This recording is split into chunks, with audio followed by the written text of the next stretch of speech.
Hello everyone, welcome to our YouTube channel Toppers Yatra. इस video में मैं आपको पढ़ाने वाला हूं नेपोलियन के विषय में। आखिर नेपोलियन का राज्याभिषेक हो गया था। अब ये फ्रांस का क्या बन गया था? शासक बन गया था और बहुत ही बड़े बड़े क्रांतिकारी बदलाव कर रहा था। और जिन्होंने सिविल कोड को लॉन्च किया, और सिविल कोड का नाम जिसे आप क्या कहते हो? नेपोलियन कोड कहते हो। इस वीडियो में मैं आपको पढ़ाने वाला हूं नेपोलियन के द्वारा यूरोप के अन्य इलाकों की भावना। पिछले वीडियो में आपको पढ़ा दिया गया था 1804 ईस्वी में नेपोलियन क्या बनता है? फ्रांस का राजा बनता है। अब ये फ्रांस का राजा बन गया और ये बहुत बड़े क्रांतिकारी बदलाव फ्रांस की क्षेत्र में लेके आ रहा है। फ्रांस की क्षेत्र में बहुत ही बड़े बड़े बदलाव कर रहा है और ये बदलाव कहीं न कहीं ये फ्रांस की तरफ जा रहे थे और फ्रांस बहुत ही ज्यादा विकास कर रहा था। अब इसके बाद आते हैं, इस पॉइंटों के माध्यम से समझिए, जो फ्रांस का राजा नेपोलियन था दूसरे क्षेत्रों पर भी राज किया था, जो जिसका नाम अभी स्विट्जरलैंड है, इटली है, जर्मनी है। पहले ये क्षेत्र ही हुआ करते थे। ये जो क्षेत्र है ये जो क्षेत्र है इस क्षेत्र में ये जो नेपोलियन था, नेपोलियन अधिक कर लगाता था और फ्रांस की सेना में जबरदस्ती पोस्टिंग करवाता था और कहता था कि देश के प्रति रहिए।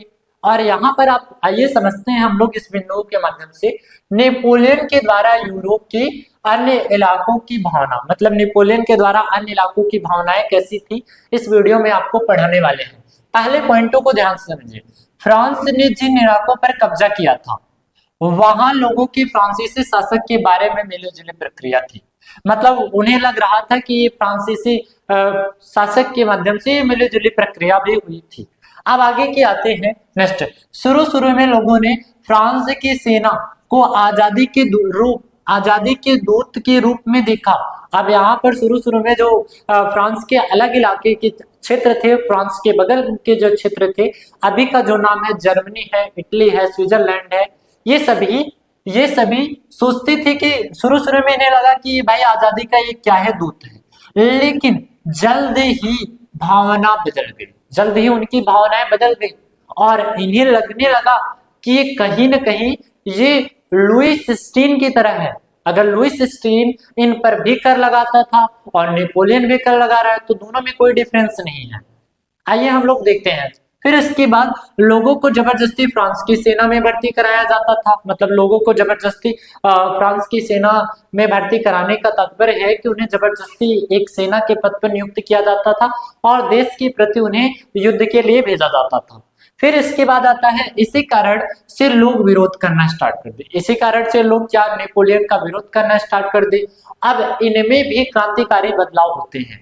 आइए कुछ बिंदुओं के माध्यम से हम लोग समझते हैं। पिछले वीडियो में मैं आपको पढ़ाया 1804 ईस्वी में फ्रांस का राजा अर्थात कौन बना?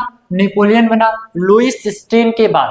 फिर उसके बाद इन्होंने क्रांतिकारी बदलाव किए और फ्रांस के क्षेत्र में बहुत ही बड़े क्रांतिकारी बदलाव किए थे। इस वीडियो में मैं आपको पढ़ाया नेपोलियन के द्वारा यूरोप में अन्य इलाकों की भावना। उनकी भावनाएं बहुत ही क्रूर राजाओं की तरह होते चले गए। इसके बाद अब नेक्स्ट हम लोग पढ़ते हैं, आखिर 18वीं शताब्दी में क्या हुआ यूरोप की स्थिति। नेक्स्ट हम लोग पढ़ने वाले हैं फ्रांस की क्रांति से पहले यूरोप में स्थिति।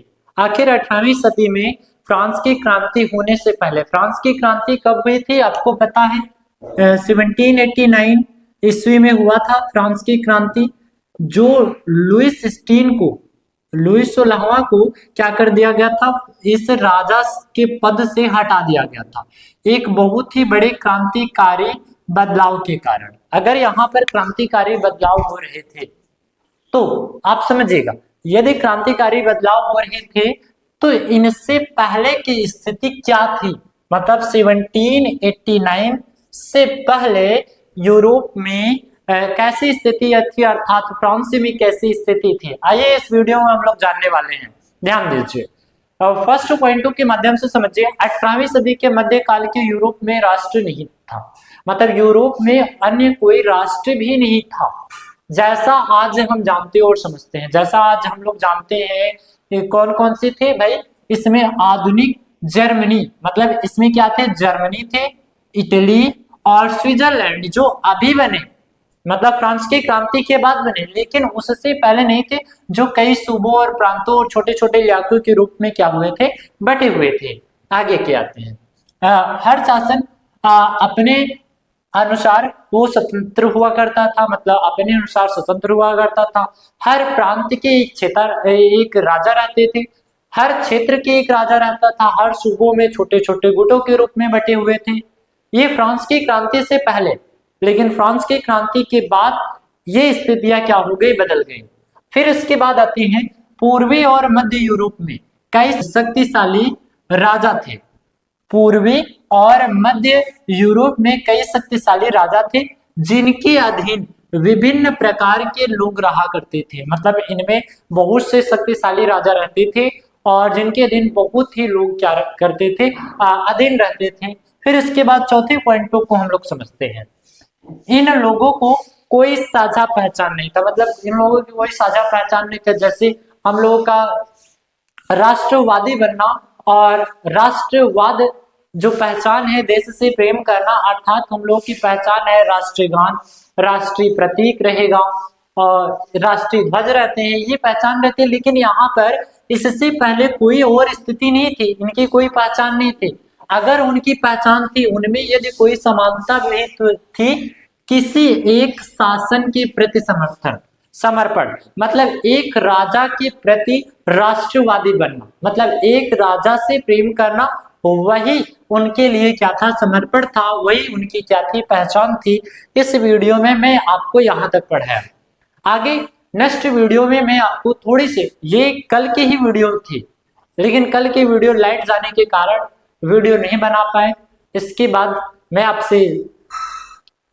आपको नेक्स्ट वीडियो में प्रोवाइड करने वाला हूं। अब आते हैं नेक्स्ट वीडियो में 18वीं सदी के बारे में समझते हैं, आखिर 18वीं सदी में क्या परिवर्तन किए गए।